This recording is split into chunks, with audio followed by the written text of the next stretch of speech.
नाज़रीन ग्रामी, बस पहाड़ी इलाके से गुजर रही थी। अचानक बिजली चमकी, बस के करीब आई और वापस चली गई। बस आगे बढ़ती रही। आध घंटे बाद बिजली दोबारा आई, बस के पिछले हिस्से की तरफ लपकी, लेकिन वापस चली गई। बस आगे बढ़ती रही। बिजली एक बार फिर आई और वो इस बार दाईं साइड पर हमला आवर हुई, लेकिन तीसरी बार भी वापस लौट गई। ड्राइवर समझदार था, उसने गाड़ी रोकी और ऊंची आवाज में बोला, भाइयों, बस में कोई गुनाहगार सवार है। ये बिजली उसे तलाश कर रही है। हमने अगर उसे न उतारा तो हम सब मारे जाएंगे। बस में सरासीमगी फैल गई और तमाम मुसाफिर एक दूसरे को शक की नजरों से देखने लगे। ड्राइवर ने मशवरा दिया, सामने पहाड़ के नीचे दरख्त है, हम तमाम एक एक करके उतरते हैं और उस दरख्त के नीचे खड़े हो जाते हैं। हम में से जो गुनाहगार होगा, बिजली उस पर गिर जाएगी और बाकी लोग बच जाएंगे। ये तजवीज काबिल अमल थी। तमाम मुसाफिरों ने इत्तेफाक किया। ड्राइवर सबसे पहले उतरा और दौड़कर दरख्त के नीचे खड़ा हो गया। बिजली आसमान पर चमकती रही, लेकिन वो ड्राइवर की तरफ नहीं आई। वो बस में वापस चला गया। दूसरा मुसाफिर उतरा और दरख्त के नीचे खड़ा हो गया। बिजली ने उसकी तरफ भी तवज्जो नहीं दी। तीसरा मुसाफिर भी साफ बच गया। यूं मुसाफिर आते रहे, दरख्त के नीचे खड़े होते रहे और वापस जाते रहे, यहां तक कि सिर्फ एक मुसाफिर बच गया। ये गंदा मजहूल सा मुसाफिर था। कंडक्टर ने उसे तरस खाकर बस में सवार कर लिया था। मुसाफिरों ने उसे बुरा भला कहना शुरू कर दिया। लोगों का कहना था कि हम तुम्हारी वजह से मौत के मुंह पर बैठे हैं, तुम फौरन बस से उतर जाओ। वो उससे उन गुनाहों की तफसील भी पूछ रहे थे जिनकी वजह से एक अजियतनाक मौत उसकी मुंतजिर थी। वो मुसाफिर उतरने के लिए तैयार नहीं था, लेकिन लोग उसे हर कीमत पर बस से उतारना चाहते थे। मुसाफिरों ने पहले उसे बुरा भला कहकर उतरने का हुक्म दिया, फिर उसे प्यार से समझाया और आखिर में घसीट कर उतारने लगे। वो कभी किसी सीट की पुष्ट पकड़ लेता था, कभी किसी राड के साथ लिपट जाता और कभी दरवाजे को जप्फा मार लेता, लेकिन लोग बाज ना आए। उन्होंने उसे जबरदस्ती घसीट कर उतार दिया। ड्राइवर ने बस चला दी। बस जो ही गुनाहगार से चंद मीटर आगे गई, धाड़ की आवाज आई, बिजली बस पर गिरी और तमाम मुसाफिर चंद लम्हों में जलकर भस्म हो गए। वो गुनहगार मुसाफिर 2 घंटों से मुसाफिरों की जान बचा रहा था। नाज़रीन ग्रामी, मुझे किसी साहब ने एक दिलचस्प वाकया सुनाया। वो तुर्की के रास्ते यूनान जाना चाहते थे। एजेंट उन्हें तुर्की ले गया। ये अजमेर शहर से दूसरे लोगों के साथ बर्फबारी का इंतजार करने लगे। सर्दियां यूरोप में दाखिले का बेहतरीन वक्त होता था। बर्फ की वजह से सिक्योरिटी एहलकार मोर्चों में दुबक जाते थे। बॉर्डर पर गश्त रुक जाता था और एजेंट लोगों को कश्तियों में सवार करते थे और उन्हें यूनान के किसी साहिल पर उतार देते थे। ये एजेंटों की आम प्रैक्टिस थी। उन साहब ने बताया कि हम तुर्की में एजेंट के डेरे पर पड़े थे। हमारे साथ गुजरांवाला का एक गंदा सा लड़का था। वो नहाता भी नहीं था और दांत भी साफ नहीं करता था। उससे खौफनाक बू आती थी। तमाम लोग उससे परहेज करते थे। हम लोग दिसंबर में कश्ती में सवार हुए। हम में से कोई शख्स उस लड़के को साथ नहीं ले जाना चाहता था। हमने उसे रोकने की कोशिश की, लेकिन वो रोना शुरू हो गया। एजेंट के पास वक्त कम था, चुनांचे उसने उसे ठुड्डा मारकर कश्ती में फेंक दिया। कश्ती जब यूनान की हदूद में दाखिल हुई तो कोस्ट गार्ड एक्टिव थे। यूनान को शायद हमारी कश्ती की मुखबरी हो गई थी। एजेंट ने मुख्तलिफ रास्तों से यूनान में दाखिल होने की कोशिश की, मगर हर रास्ते पर कोस्ट गार्ड थे। इस दौरान उस लड़के की तबीयत खराब हो गई। वो उल्टियां करने लगा। हमने एजेंट से एहतजाज शुरू कर दिया। एजेंट टेंशन में था, उसे गुस्सा आ गया। उसने 2 लड़कों की मदद ली और उसे उठाकर यख पानी में फेंक दिया। वो बेचारा डुबकियां खाने लगा। हम आगे निकल गए। हम अभी आध किलोमीटर आगे गए थे कि हम पर फायरिंग शुरू हो गई। एजेंट ने कश्ती मोड़ने की कोशिश की। कश्ती अपना तवाजुन बरकरार न रख सकी और वो पानी में उलट गई। हम सब पानी में डुबकियां खाने लगे। मैंने खुद को सर्दी, पानी और खौफ के हवाले कर दिया। मेरी आंख खुली तो मैं अस्पताल में था।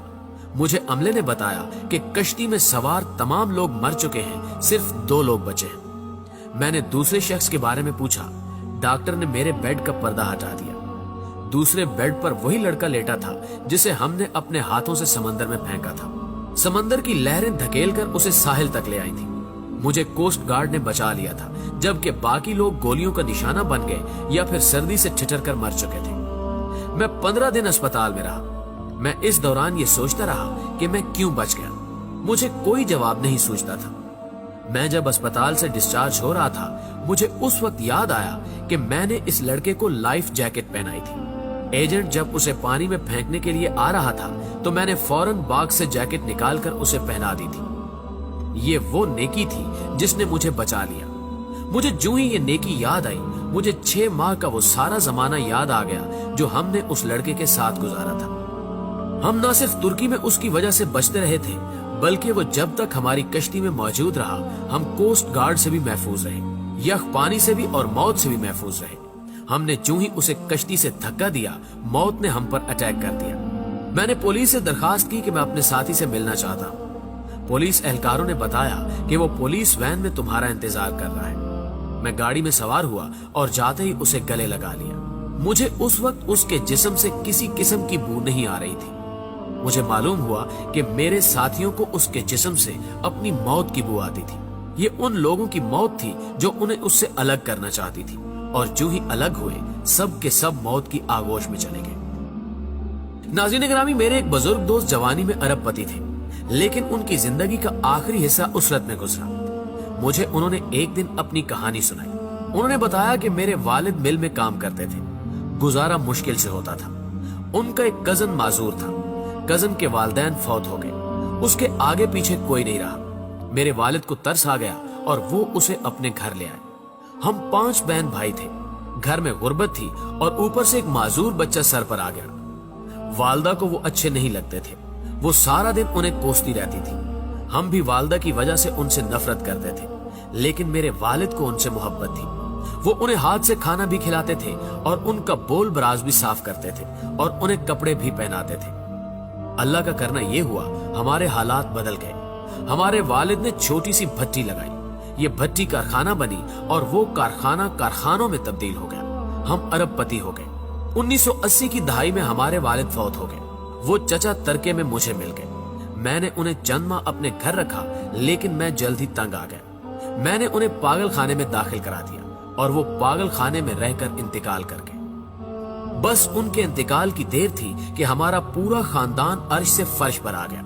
हमारी फैक्ट्रियां, हमारे घर और हमारी गाड़ियां, हर चीज नीलाम हो गई। हम रोटी के नवालों तक को तरसने लगे। हमें उस वक्त मालूम हुआ कि हमारे माजूर चचा हमारे रिज्क की जमानत थे। हम उनकी वजह से मोहल्लों में जिंदगी गुजार रहे थे। वो गए तो हमारी जमानत भी खत्म हो गई। हमारे महल हमसे रुखसत हो गए और हम सड़क पर आ गए। प्यारे दोस्तों, ये तीनों वाकयात आपके लिए हैं।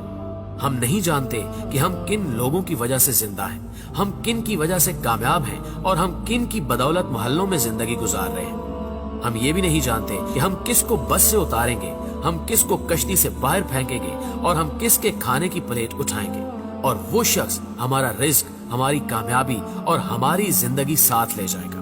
हम हरगिज नहीं जानते, लिहाजा हम जब तक उस शख्स को पहचान नहीं लेते, हमें उस वक्त तक किसी को बस, कश्ती और घर से निकालने का रिस्क नहीं लेना चाहिए, क्योंकि हो सकता है हमारे पास जो कुछ हो वो सब कुछ उस शख्स का हो, और अगर वो चला गया तो सब कुछ चला जाए, हम न रहे, मट्टी का ढेर बन जाए। प्यारे दोस्तों, हमेशा की तरह मुझे उम्मीद है कि आज की ये वीडियो ना सिर्फ आपको पसंद आई होगी, बल्कि आपके इल्म में खातिर खा इजाफे का बायस भी बनी होगी।